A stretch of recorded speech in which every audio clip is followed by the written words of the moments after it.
नमस्कार दोस्तों, एक बार फिर से स्वागत है आपका हमारे YouTube चैनल अद्भुत गाथा पर।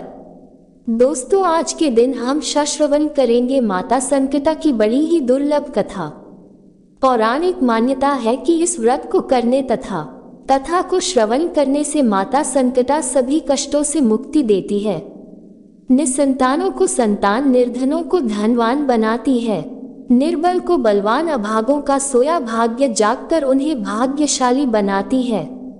20 पवित्र कथा को सुनने मात्र से स्त्रियों का सुहाग अखंड होता है। कुंवारी कन्याओं को मनोवांछित वर की प्राप्ति होती है, रोगी रोग से मुक्त हो जाती है, मनुष्य के सारे पापों का नाश होता है। ऐसी है मां संकटा की महिमा। ये स्वयं शक्ति स्वरूपा मां भवानी है। आज के दिन जो भी इस कथा को बड़ी ही भक्तिभाव और श्रद्धा पूर्वक सुनता है, उसके सभी प्रकार की मनोकामनाओं की पूर्ति होती है, उनका भाग्य बदल जाता है, घर में सुख, शांति, समृद्धि बनी रहती है। तो आप सभी भक्तगण इस मनोकामना पूर्ण करने वाली कथा को पूरा और प्रसन्नचित्त मन से सुनिएगा। दोस्तों, इससे पहले हम कथा शुरू करें, आपसे अनुरोध है, यदि आपने अब तक हमारे चैनल अद्भुत गाथा को सब्सक्राइब नहीं किया है तो कृपया सब्सक्राइब कर लीजिए, लाइक करिए और हाँ, बेल आइकॉन दबाना मत भूलिएगा। आपका ये छोटा सा प्रयास हमारे लिए बहुत महत्व रखता है। तो चलिए माता के चरणों में नमन करते हुए शुरू करते हैं आज की यह पुण्य फलदायी कथा। एक बुढ़िया माई थी। उस बुढ़िया माई का एक बेटा था जिसका नाम राम था। राम धन कमाने के लिए परदेश चला गया। बुढ़िया माए अपने पुत्र के विदेश जाने के बाद बहुत चिंतित और दुखी रहने लगी, क्योंकि उनकी बहू उन्हें हर समय खरी खोटी सुनाया करती थी। इसलिए बुढ़िया माई प्रतिदिन चिंतित और उदास रहती थी और घर के बाहर स्थित कुएं पर बैठकर रोया करती थी। बुढ़िया माई का ये क्रम रोजाना का था। जब भी उस बुढ़िया माई की बहू उसे डांटा करती, उसे उलाहना दिया करती, खरी खोटी सुनाती, तब बुढ़िया माई उदास होकर उस कुएं पर बैठकर आंसू बहाती और खूब रोती और अपने पुत्र को सदैव याद करती रहती थी। इसी प्रकार एक दिन की बात है, बुढ़िया माई उस कुएं पर बैठकर रो रही थी और अपने बच्चे को, अपने राम को याद कर रही थी। तो उस कुएं में से एक स्त्री निकली और उसने बुढ़िया माई से पूछा, माँ, तुम इस तरह बैठकर क्यों रो रही हो? तुम्हें किस बात का कष्ट है? तुम मुझे अपना दुख बताओ, मैं तुम्हारे दुख को दूर करने का प्रयत्न करूंगी। बुढ़िया माई ने उस स्त्री का प्रश्न सुनकर कोई भी जवाब नहीं दिया और रोती ही रही। कुएं की माँ बार बार उनसे यही पूछती रही। कुछ देर बाद वह बुढ़िया माई इस बात से झुला उठी। उस बुढ़िया माई ने कुएं की माँ से कहा, तुम मुझे बार बार ऐसा क्यों पूछ रही हो? क्या सचमुच में तुम मेरा दुख दूर कर दोगी? बुढ़िया माई की बात सुनकर कुएं की माता ने उत्तर दिया, हाँ, मैं अवश्य ही तुम्हारे कष्टों को दूर करने का प्रयत्न करूंगी। बुढ़िया माई ने कुएं की माता का ऐसा आश्वासन पाकर कहा, मेरा बेटा कमाने के लिए प्रदेश चला गया है, उसके पीछे मेरी बहू मुझे बहुत भला बुरा कहती है, यही मेरे दुख का कारण है। बुढ़िया माँ की बात सुनकर कुएं की माँ ने कहा, यहाँ के वन में संकटा माता रहती है, तुम अपना दुख उनसे सुनाकर कष्ट से छुटकारा पाने की प्रार्थना करो। माँ बहुत दयालु है, दुखियों के प्रति बहुत ही सहानुभूति रखती है, निसंतानों को संतान देती है, निर्धनों को धनवान बनाती है, निर्बल को बलवान और अभागों को भाग्यवान बनाती है। उनकी कृपा से सौभाग्यवती स्त्रियों का सौभाग्य अचल हो जाता है। कुंवारी कन्याओं को मनोवांछित वर की प्राप्ति होती है, रोगी अपने रोग से मुक्त हो जाते हैं। इसके अलावा जो भी मनोकामना हो वो सभी को पूरा करती है, इसमें कोई संदेह नहीं है। कुएं की माँ से ऐसी विलक्षण बातें सुनकर बुढ़िया माई तुरंत संकटा माता के पास गई और उनके चरणों में गिरकर विलाप करने लगी। संकटा माता ने बड़े ही दयालु होकर बुढ़िया से पूछा, माई, तुम किस कारण से इतना विलाप कर रही हो? तुम्हें क्या दुख है? बुढ़िया माई ने कहा, हे माता, आप तो सब कुछ जानती है, आपसे तो कुछ छिपा ही नहीं, आप मेरे दुख को दूर करने का आश्वासन दे। बुढ़िया माई की बात सुनकर संकटा माता ने कहा, मुझे पहले अपना दुख बताओ, दुखियों का दुख दूर करना ही मेरा काम है। संकटा माता के ऐसा कहने पर बुढ़िया ने कहा, हे माता, मेरा लड़का परदेश चला गया है। उसके घर में न रहने से मेरी बहू मुझे बहुत तरह तरह की उलाहना देती है। उसकी बातें मुझसे सहन नहीं होती। इसी कारण परेशान होकर मैं बार बार रोया करती हूँ। बुढ़िया की इस दर्द भरी कथा को सुनकर संकटा माता ने कहा, हे माँ, तू घर जाकर मेरे लिए मन्नत मनौती मान कर मेरी पूजा करो। इससे तुम्हारा लड़का सकुशल घर वापस आ जाएगा। मेरी पूजा के दिन सुहागिन महिलाओं को आमंत्रित कर उन्हें भोजन कराना। ऐसा करने से तुम्हारा लड़का अवश्य ही तुम्हारे पास आ जाएगा। संकटा माता के कहे अनुसार उस बुढ़िया माई ने मनौती मानकर पूजा की और सुहागिन स्त्रियों को भोजन के लिए आमंत्रित किया। परंतु विचित्र बात यह हुई, जब बुढ़िया माई स्त्रियों के लिए लड्डू बनाने की शुरुआत की तो उसने 7 की जगह 8 लड्डू बना दिए। इस बात से बुढ़िया माई बहुत ही असमंजस में पड़ गई। ऐसा होने का क्या कारण है? कहीं मुझसे गिनने में कोई गलती तो नहीं हो रही, अथवा अपने आप या लड्डू बन जाने का कोई अन्य कारण है?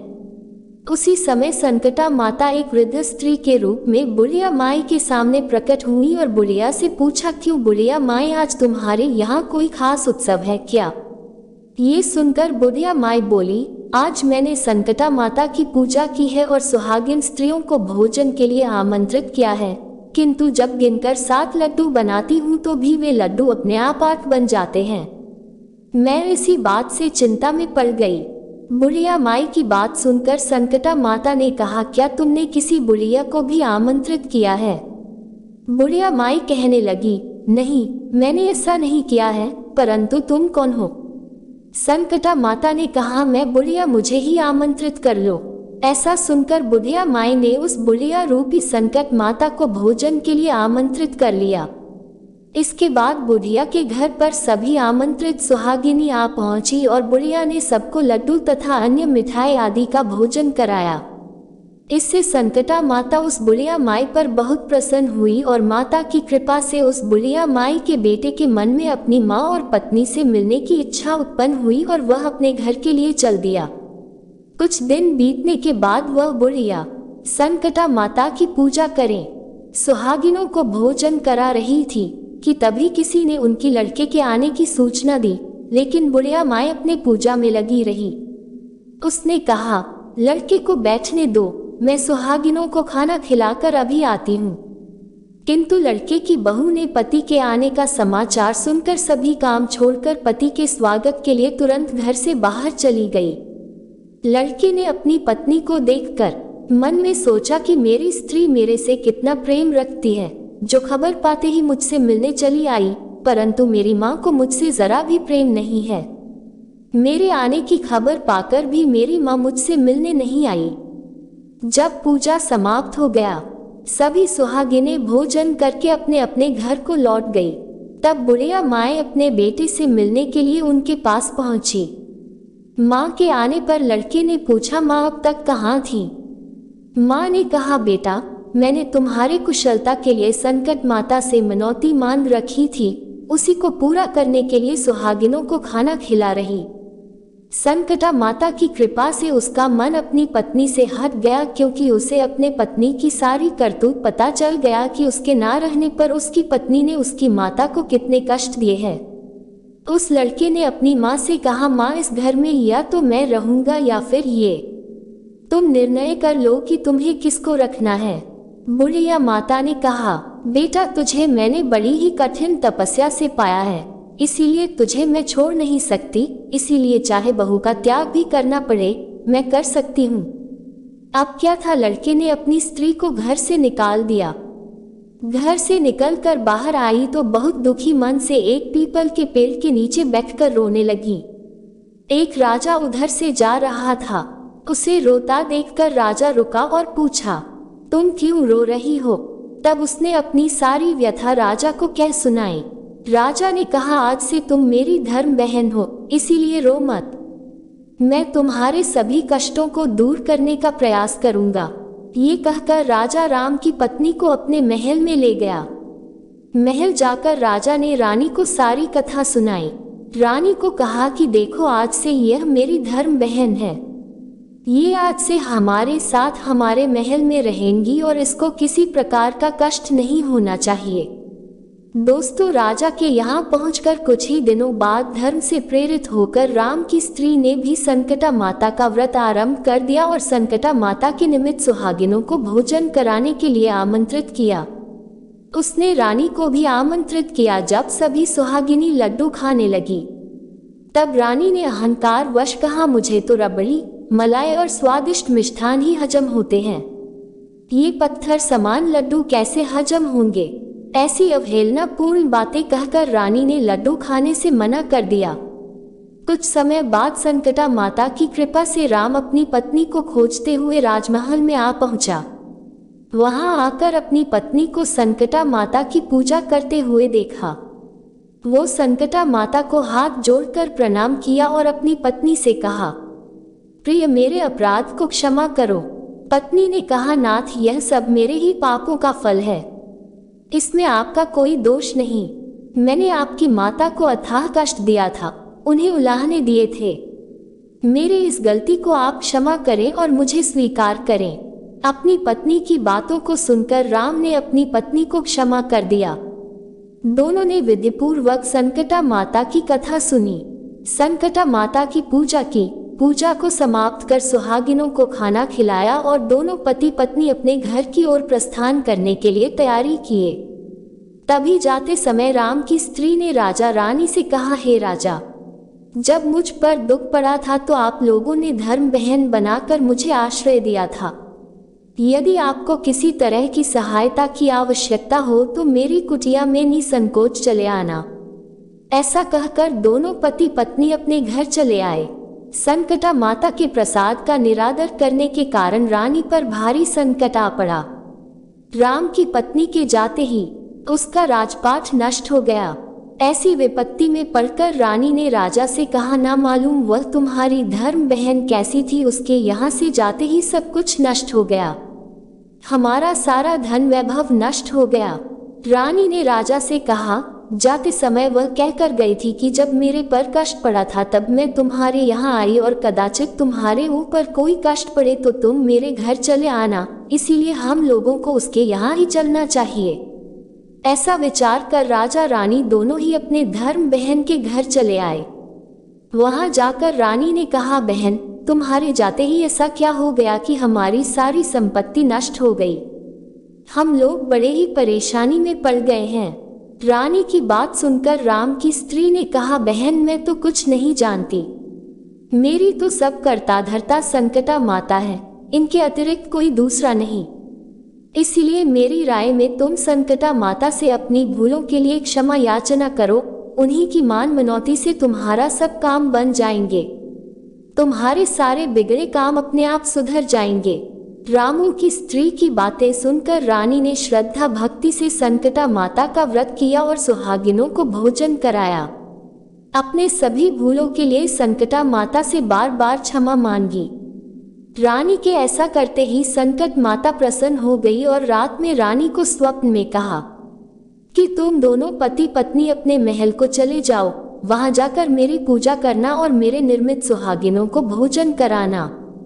ऐसा कराने से तुम्हारा गया हुआ राजपाट तुम्हें दोबारा वापस मिल जाएगा। सुबह होते ही रानी ने अपने स्वप्न की बात राजा को बताई। रानी की बात सुनते ही राजा अपनी रानी को साथ लेकर अपने महल की ओर चले गए। महल में आने के बाद राजा रानी ने संकटा माता के कहे अनुसार भक्तिपूर्ण भाव से माता संकटा की पूजा की और सुहागिनों को भोजन कराया। ऐसा कराने से उनका बिगड़ा हुआ सारा काम सुधर गया। सारा राजपाट उन्हें वापस मिल गया और वह पहले की तरह राज भोगने लगे। प्रेम से बोले, संकटा माता की जय। हे संकटा माता, जिस प्रकार आपने सास बहू की बीच की कड़वाहट को मिटाया, उन्हें धनवान बनाया और रानी का राजपाट उन्हें सौंप दिया, उसी प्रकार सभी के कष्टों को दूर करना, सबकी बिगड़ी बनाना। प्रेम से बोले, जय हो संकटा माता की। दोस्तों, आइए अब सुनते हैं माता की एक और दुर्लभ कथा। एक बार की बात है, एक राज्य में एक राजा रहते थे। राजा बड़े ही प्रजा प्रेमी और सबका भला चाहने वाले थे। उनके राज्य में उनके परिवार को और प्रजा को किसी तरह की कोई कमी नहीं थी। सब लोग बहुत खुशहाल और सुख शांति से रहते थे, लेकिन राजा को हमेशा एक ही चिंता सताती रहती थी, क्योंकि उस राजा और रानी की कोई संतान नहीं थी। एक दिन राजा सुबह सवेरे सैर पर निकले, तब एक औरत अपने घर के बाहर झाड़ू लगा रही थी। राजा को देखकर वह बोली, हे भगवान, आज सुबह सवेरे कैसे वंशहीन आदमी का चेहरा देख लिया। आज का दिन तो बहुत खराब जाएगा। राजा ने यह बात सुनी और अनसुनी करके अपने महल में वापस लौट गए। परंतु राजा पूरे दिन इसी घटना को याद करके दुखी और परेशान हो गए। जब उनकी रानी ने उनकी चिंता का कारण पूछा तो उन्होंने कुछ नहीं कहकर बात को टाल दिया। किंतु रानी की बहुत बार पूछने पर राजा ने अपनी रानी को सुबह वाले घटनाक्रम बता दिया। राजा की बात सुनकर रानी को भी बहुत दुख हुआ। वह अपनी प्रजा की देखभाल में कोई कमी नहीं रखती थी, लेकिन फिर भी उनको संतान न होने की वजह से लोग उनका चेहरा देखना अशुभ मानते थे। राजा की परेशानी की वजह से रानी भी चिंता में आ गई। यही बात रानी की एक विश्वसनीय दासी ने पूछ ली, रानी साहिबा, आपकी चिंता का कारण क्या है? वह क्या चीज है जो आपको परेशान कर रही है? रानी ने उसे टालना चाहा, लेकिन दासी के बहुत आग्रह करने पर रानी ने अपनी सेविका को राजा के साथ सुबह जो भी कुछ हुआ था वह सब सुना दिया। इस बात पर रानी की सेविका ने उन्हें विश्वास दिलाया कि आप मेरी बात मानो और जैसा मैं कहूँ वैसा ही करना। इस पर रानी ने अपनी दासी की बात मान ली। दासी ने अगले दिन पूरे राज्य में मुनादी फिरवा दी कि रानी गर्भवती हो गई है। इस पर राजा ने बहुत खुश होकर सारे नगर में उपहार दिए। आखिर उनकी वर्षों की इच्छा पूरी हुई थी। जब राजा रानी से मिलने गए तो दासी ने उन्हें रोकते हुए कहा कि आप जब तक रानी के बालक नहीं होता तब तक उसके कक्ष में प्रवेश नहीं करेंगे। रानी साहिबा की यही इच्छा है। राजा के बहुत मनाने पर भी रानी नहीं मानी और राजा वहां से रवाना हो गए। रानी बैठी बैठी परेशान हो रही थी। अपनी दासी के कहने पर रानी ने राजा से ही नहीं बल्कि पूरे राज्य की प्रजा से इतना बड़ा झूठ बोला था कि वह गर्भवती है। धीरे धीरे 9 महीने पूरे हो गए। तब रानी को दिन रात चिंता सताने लगी। रानी बड़ी मुश्किल में फंस गई थी, क्योंकि उसे पता था कि राजा कभी भी आकर उनसे पूछ सकते हैं कि बताओ हमारा बालक कहाँ है। तब रानी राजा को क्या जवाब देंगी? रानी ने अपनी दुविधा अपनी दासी को कह सुनाया और कहा, तूने हमें किस संकट में फंसा दिया है, अब हम क्या करें? लेकिन दासी ने उन्हें कहा कि आप निश्चिंत होकर मेरा विश्वास करें। अगले दिन दासी ने फिर पूरे राज्य में यह मुनादी फिरवा दी कि रानी ने एक बहुत ही सुंदर पुत्र को जन्म दिया है। ये सुनकर राज्य में सभी लोग बहुत प्रसन्न हुए। जब राजा अपने पुत्र को देखने के लिए रानी के कमरे में गए तो दासी ने उन्हें फिर दरवाजे पर ही रोक लिया और कहा कि है महाराज, जब आपने इतनी प्रतीक्षा की है तो थोड़ी प्रतीक्षा और कर लीजिए। अब आप अपने पुत्र का मुंह कुछ समय बाद ही देखना। कुछ दिनों बाद दासी ने फिर नगर में मुनादी फिरवा दी कि राजकुमार का नामकरण संस्कार हो गया है। फिर कुछ समय बीतने के बाद उसने यह मुनादी करवाई कि राजकुमार का मुंडन संस्कार भी हो गया है। राजा से अब नहीं रहा गया। राजा रानी के कक्ष में रानी से मिलने आए दासी ने उन्हें दरवाजे पर रोककर बोला, हे महाराज, अभी अपने पुत्र का मुंह देखना आपके लिए अशुभ संकेत है, इसलिए आप अपने पुत्र को तभी देख पाएंगे जब वह 12 वर्ष का हो जाएगा। जब उसकी उम्र 12 वर्ष हो जाएगी तब हम उसका विवाह करेंगे। तब आप अपने पुत्र का मुंह उनके विवाह मंडप में ही देखिएगा, अन्यथा आपके पुत्र पर भारी संकट आ जाएगा। ये कहकर दासी रानी का कमरा अंदर से बंद कर दिया। पुत्रा मोह के कारण राजा ने भी दासी की बात मान ली। धीरे धीरे समय बीता और 12 वर्ष पूरे हो गए। 12 वर्ष पूरे होने पर दासी ने अपने राजा से कहा कि महाराज, अब आपका पुत्र 12 वर्ष का हो गया है, आप इसके लिए वधू ढूंढना शुरू कर दीजिए और शादी की तैयारी करवाना भी शुरू कर दीजिए। राजा ने अपने पुत्र के लिए दूर देश के एक बहुत ही सुंदर राजकुमारी से अपने पुत्र का विवाह तय कर दिया। राज्य में राजकुमार की शादी की तैयारी बहुत धूमधाम से चलने लगी। दूसरी तरफ दासी ने 1.25 मन चावल का आटा मंगवाया। उस आटे से उसने एक बहुत ही सुंदर आकर्षक 12 वर्ष के बालक जितना पुतला बनवाया। इस पुतले पर दासी ने घी और मेवों से बहुत ही सुंदर सजावट की। इसके बाद दासी ने उस पुतले को बिल्कुल एक दूल्हे की तरह सजाया और एक पालकी मंगवाई। दासी ने उसे चावल के पुतले को बहुत ही सुगंधित कर दिया और उस पालकी में बैठा दिया। दासी ने राजा से विशेष प्रार्थना की कि हे राजा, मैंने इस बालक को अपने हाथों से पाला है, इसलिए राजकुमार मेरे ही साथ रहेंगे। आज उसकी बारात में मैं ही उसके साथ पालकी में बैठूंगी। दासी की यह प्रार्थना राजा ने स्वीकार कर ली और बारात चलने लगी। चलते चलते बारात एक घने जंगल से गुजर रही थी। रास्ते में जब संकटा माता का मंदिर आया तो वहां पर दासी ने विश्राम करने के लिए कहा। इसके बाद दासी उस चावल के पुतले को पालकी में ही रखकर कुएं से पानी पीने के लिए चली गई। जंगल में संकटा माता और उनकी सहेलियों को एक बहुत ही अच्छी खुशबू आई और उन्होंने देखा कि यह खुशबू एक पालकी से आ रही है। संकटा माता और उनकी सहेलियों ने पालकी में झांक कर देखा तो उन्हें पता चला कि पालकी में एक बहुत ही विशाल मानव रूपी मिठाई रखी हुई है। सबने मिलकर उस मिठाई को पूरा खा लिया। खाकर संकटा माता और उनकी सहेलियों वापस मंदिर में चली गई। जब लोग कुएं से पानी पीकर वापस आए तो देखा पालकी में तो कोई नहीं है। ये देखकर दासी बहुत घबरा गई। वो संकटा माता के मंदिर में जाकर जोर जोर से विलाप करने लगी है। माता लौटा दो बेटा, लौटा दो बेटा, लौटा दो बेटा। दासी का विलाप सुनकर संकटा माता प्रकट हुई। दासी ने माता से कहा, हे माता, लौटा दो बेटा, उस पुत्र को हमें लौटा दो। तो माता ने कहा कि अब मैं तुम्हें बेटा कहाँ से दूं? वो तो मिठाई थी और मिठाई बहुत सुगंधित थी, तो मैं तो अब उसे खा ही गई। लेकिन दासी ने विलाप करना नहीं छोड़ा। तो संकटा माता ने उसकी बात मानते हुए कहा, ठीक है, मैं तुम्हें एक बेटा देती हूँ, लेकिन मेरी एक शर्त है। मैं तुम्हें एक बेटा जरूर दूंगी, लेकिन 24 घंटे के अंदर मैं अपना बेटा वापस ले लूंगी। दासी ने माता की बात मान ली। संकटा माता ने अपने चमत्कार से दासी को एक बहुत ही सुंदर 12 वर्ष का बेटा दिया। इतना अप्रतिम सुंदर बालक देखकर दासी तो आश्चर्यचकित हो गई। बालक को पालकी में बिठाकर वह विवाह स्थल पर पहुंची तो राजकुमार को मंडप में बैठाया गया।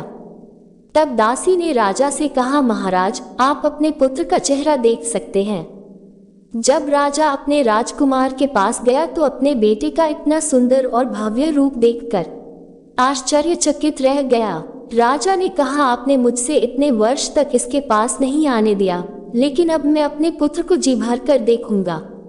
राजकुमार का विवाह धूमधाम से संपन्न हुआ और सभी लोग वापस अपने राज्य आ गए। दासी ने रानी को अपने बेटे और बहू की आरती उतारने के लिए दरवाजे पर बुलाया, लेकिन रानी तो डर के मारे अपने कक्ष में कांप रही थी कि असल में उसका कोई पुत्र तो है ही नहीं। ये बात जब राजा को पता चलेगी तो राजा उनसे गुस्से में आकर भयंकर दंड देंगे। लेकिन दासी के बार बार बुलवाने पर रानी ने जब खिड़की से बाहर देखा तो सच में एक बहुत ही सुंदर राजकुमार राजकुमारी को अपने दरवाजे पर खड़ा पाया। रानी पूजा की थाली बाहर लेकर आई और अपने बेटे को घर के अंदर प्रवेश दिलाया। कुछ ही देर बाद दासी की चिंता बढ़ गई जब उसे संकटा माता की बात याद आई। दासी ने एक युवती लगाए और रानी से जाकर कहा कि कल हम बहू की मुंह दिखाई की रस्म का आयोजन करेंगे, तो राज्य की सभी औरतों को निमंत्रण देना है। रानी ने कहा, ठीक है। तो अगले दिन सुबह राज्य भर की सारी औरतें राजमहल के सामने इकट्ठा होने लगी। दासी ने बहू को खूब अच्छे से समझाया कि तुम्हें हर स्त्री के पैर छूने हैं, चाहे वह स्त्री किसी भी वर्ग और किसी भी जाति की क्यों न हो। तुम्हें हर स्त्री का पैर छूना है और तब तक छूना है जब तक वह स्त्री तुम्हें अखंड सौभाग्यवती भाव या पुत्रवती भाव का आशीर्वाद ना दे, तब तक तुम किसी के पैर छोड़ना मत। बहू ने ऐसा ही किया। उसने सारी औरतों के पैर छुए और सबने बहू को अखंड सौभाग्यवती भाव और पुत्रवती भाव का आशीर्वाद दिया। तभी बहू ने देखा कि दूर एक पेड़ के नीचे एक बूढ़ी औरत बहुत ही मैले कपड़े पहनकर चुपचाप बैठी है। वो उसके पास भी गई और उसके पैर छूकर आशीर्वाद लेने की कोशिश की। तब उस बुढ़िया माई ने बहू को सूखी रहने का, खुश रहने का आशीर्वाद दिया, लेकिन बहू ने तब भी बूढ़ी मैया के पैर नहीं छोड़े। परेशान होकर बूढ़ी मैया के मुंह से अचानक निकल गया, अखंड सौभाग्यवती भव, पपुत्रवती भव। इतना कहते ही दासी वहां भागते भागते आई और बोली, हे माता, हमने आपको पहचान लिया है। अब आप अपना बेटा वापस नहीं ले जा सकती, क्योंकि आपने हमारी बहू को अखंड सौभाग्यवती भव का आशीर्वाद दिया है, पुत्रवती होने का आशीर्वाद दिया है। तो अगर आप हमारा बेटा ले जाएंगी तो बहू अखंड सौभाग्यवती कैसे रह पाएगी। ये सुनकर संकटा माता रानी पर हंसने लगी और कहने लगी कि तुम बहुत चतुर हो, आज तुमने हमें हरा दिया। संकट माता ने उन्हें आशीर्वाद दिया और वहां से अंतर्ध्यान हो गई। इस प्रकार दासी और रानी और बहू सभी सुख समृद्धि से रहने लगे।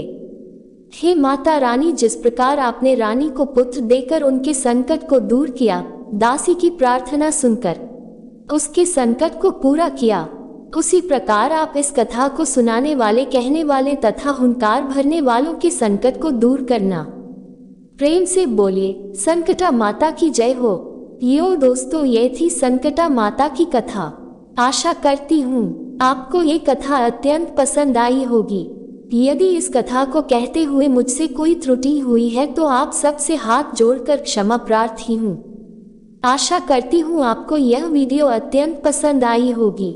यदि आपको हमारी वीडियो पसंद आई है तो एक लाइक करें और कमेंट में प्रेम से जय माता संकटा अवश्य लिखिएगा। माता रानी आपकी सभी मनोकामना पूरी करें, आपके परिवार में कुशल मंगल हो, आपका सौभाग्य और सुहाग बना रहे। इसी मनोकामना के साथ आज के लिए इतना ही, मिलते हैं अगली वीडियो में। तब तक के लिए नमस्कार।